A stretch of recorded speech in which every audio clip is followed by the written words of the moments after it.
Hey, what's going on people? It's SGZ here from the SpartanGameZone, and in this video we're continuing the latest weapon class countdown series with the top 10 legendary assault rifles in Borderlands 3. Assault rifles are the weapons that never let you down, dealing great damage at all ranges and in all situations.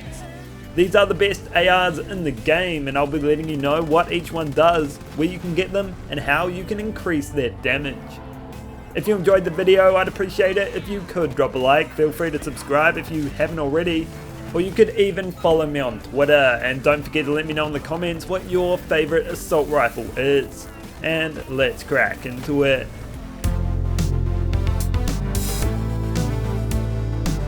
We open this countdown of the latest top 10 assault rifles in Borderlands 3 with the Creeping Corruption, a dull assault rifle that can only come kinetic. It belongs to the director's cut, dropping from the Bunker Master's vault card.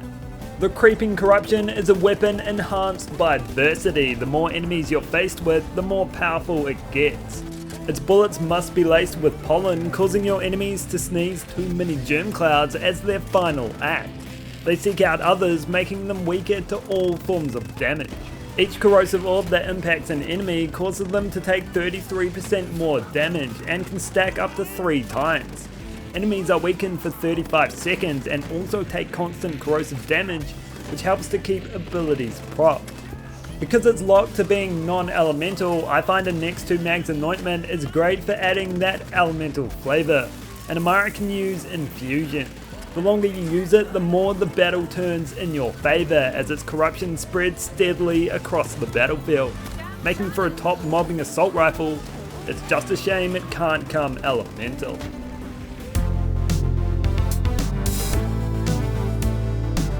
Moving on to the No Pew Pew, an assault rifle that can only come incendiary and belongs to the cartel event, which can be activated at any time from the main menu.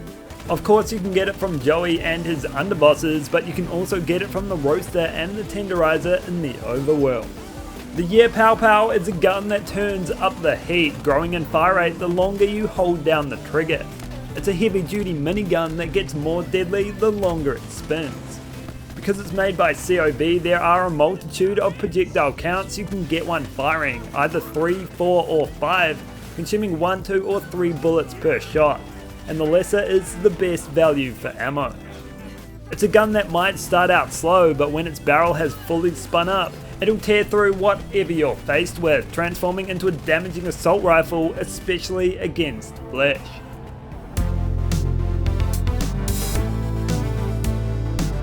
Now for the Chaos, an elemental dull weapon that can come in all of them except for radiation. It has an increased chance to drop from the Psycho Billies you fight around here beneath the waterfall in the Ambermar. Like a lot of dull weapons, the Chaos just feels great to use. A high fire rate, great handling, good damage, and gets even better when you get a kill. That comes in the form of an almighty boom whenever you defeat an enemy, as long as a bullet from the gun was what finished them off. The radius and power of each endgame blast is enough to blow nearby enemies apart, and can be triggered most often when using a cryo variant. It's incredibly satisfying when you see one of its blasts demolish a crowd, and they're at their largest on a splash damage modes. However, they really only serve as a bonus, with its DPS sitting mighty high on all Vault Hunters. It has great stats across the board, and is a weapon everyone just has to try out.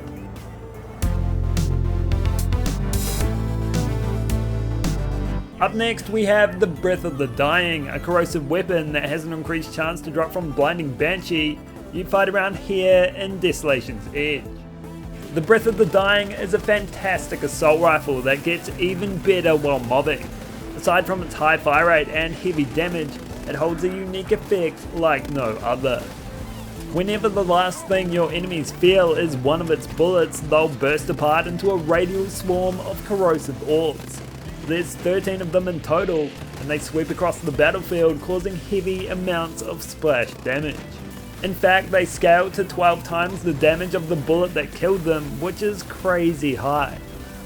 Pop your target within reach of someone else and its sickness will catch them too, often powerful enough to end them right then and there. It's essentially a gun with two phases, of life and of death, with both of them combining to create a wonderful weapon.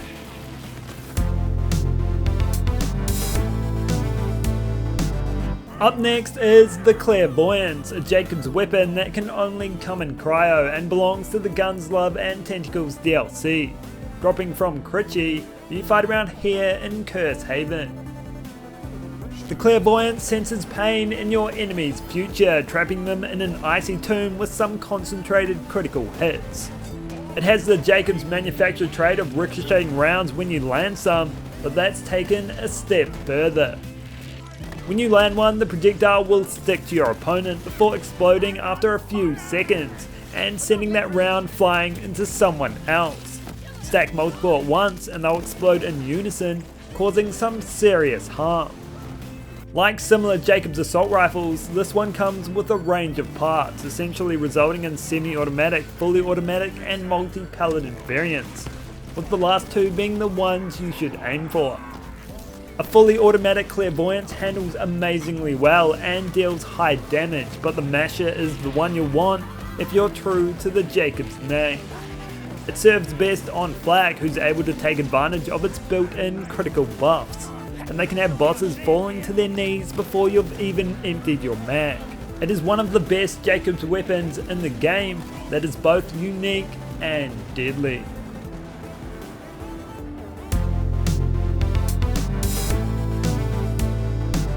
Up next is the Soul Render, a weapon that can come in all the elements and belongs to the Guns, Love and Tentacles DLC, dropping from Tom and Zam around here in Heart's Desire.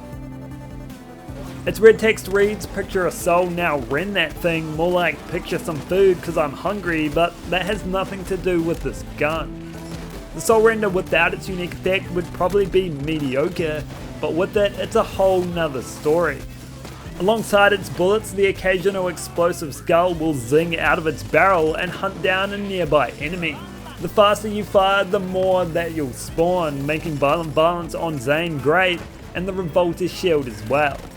They deal the bulk of its damage and outshine its bullets, especially on the splash damage modes.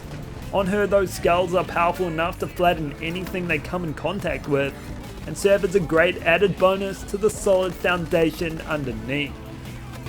If you have difficulty aiming, don't worry, because there's a big chunk of damage you'll get for free, and it works great in all combat situations.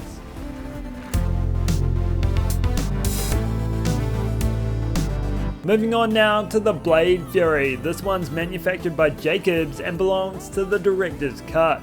It can't come elemental and is obtained by purchasing it from the Bunker Master's vault card.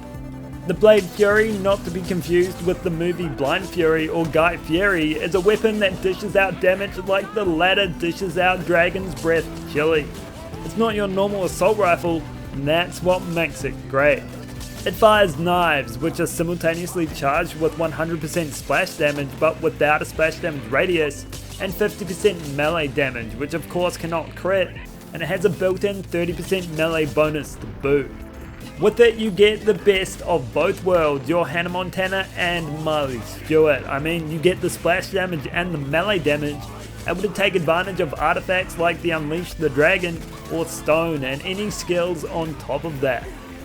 It comes in both the fully automatic Gatling variant and a multi-shot semi-auto Masher variant. Both are great, but the fully auto one has the most use cases. It's powerful on all Vault Hunters, particularly Amara, but does have a wide scale of effectiveness depending on your build. That's all thanks to its melee blessing, which if understood will summon a world of hurt upon whoever challenges you.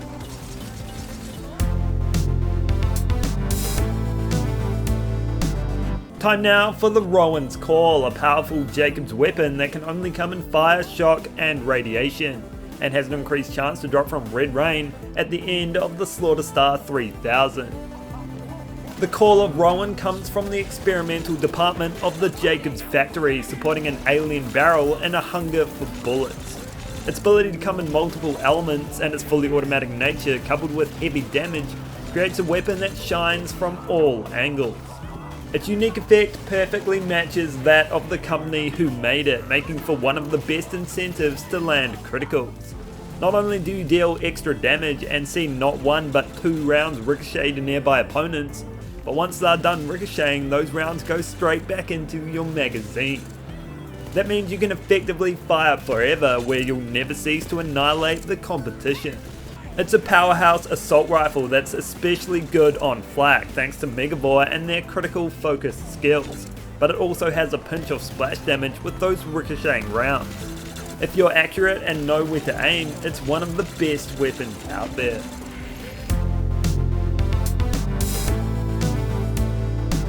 Up next we have the Monarch, a weapon that can come in all the elements including none, and has an increased chance to drop from Kilovolt while on Mayhem 6 or above.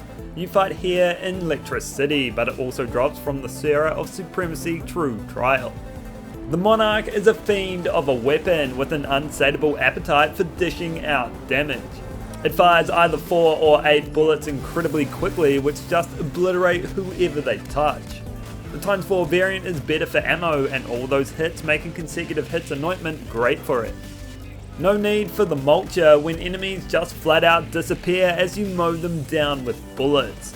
Its true damage lies within its bipod attachment, which when out will severely hamper your movement, but have you deal double the damage. You'll want to pull out the bipod for bossing, but for mobbing it can feel counterintuitive at times, especially if you're Zane. But switching between the 2 modes is where you'll find it working best. It's an absolute top weapon on all Vault Hunters, and the #1 weapon for flak.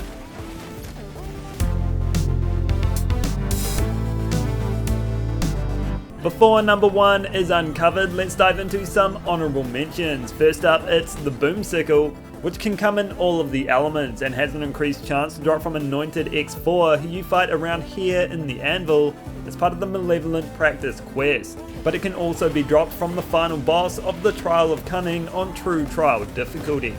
The Boomsicle does more than just tickle. It's an assault shotgun taking ammo from the assault rifle pool. It is a rare version of the sickle, one that is stronger and where each of its 10 pellets explode. It fires at a steady automatic pace, consuming 2 ammo per shot, ripping meaty chunks out of health bars. Its high pellet count and splash damage give it something for everyone, but it is most effective on a Minesweeper modes. The next honourable mention I have for you is the Becker, a non-elemental semi-automatic Jacob's weapon that can be obtained once per character by defeating all of the legendary hunt targets, but if you're lucky you might be able to get it from the Diamond Loot Room or Maurice's black market vending machine. The Becker fires a single bullet that paves the way for another 3, with each round ricocheting to a nearby enemy. That projectile pattern gives it an extra 300% damage, causing each of its semi-automatic rounds to hit hard. If you want peak damage, you'll need all of those shots landing, which is best done at the close side of medium ranges. And its high critical damage and high pellet count make it well suited to a fadeaway flak. Rounding up the honourable mentions is the Star Helix, which can come in kinetic, shock, cryo and radiation. It has an increased chance to drop from the Power Troopers, the black, red and yellow ones. You fight around here in Atlas HQ. The Star Helix isn't the easiest gun to get peak damage from, and that's all due to its weaving bullets, which cut a double helix pattern through the air.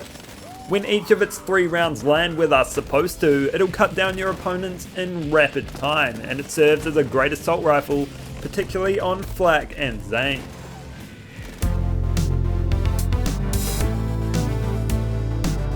Number 1, we're here, but who's on top? It's the OPQ system, the best weapon made by Atlas that can only be obtained from the Cartel event, dropping from either Josie Bite or Franco Firewall, and Joey and his underbosses.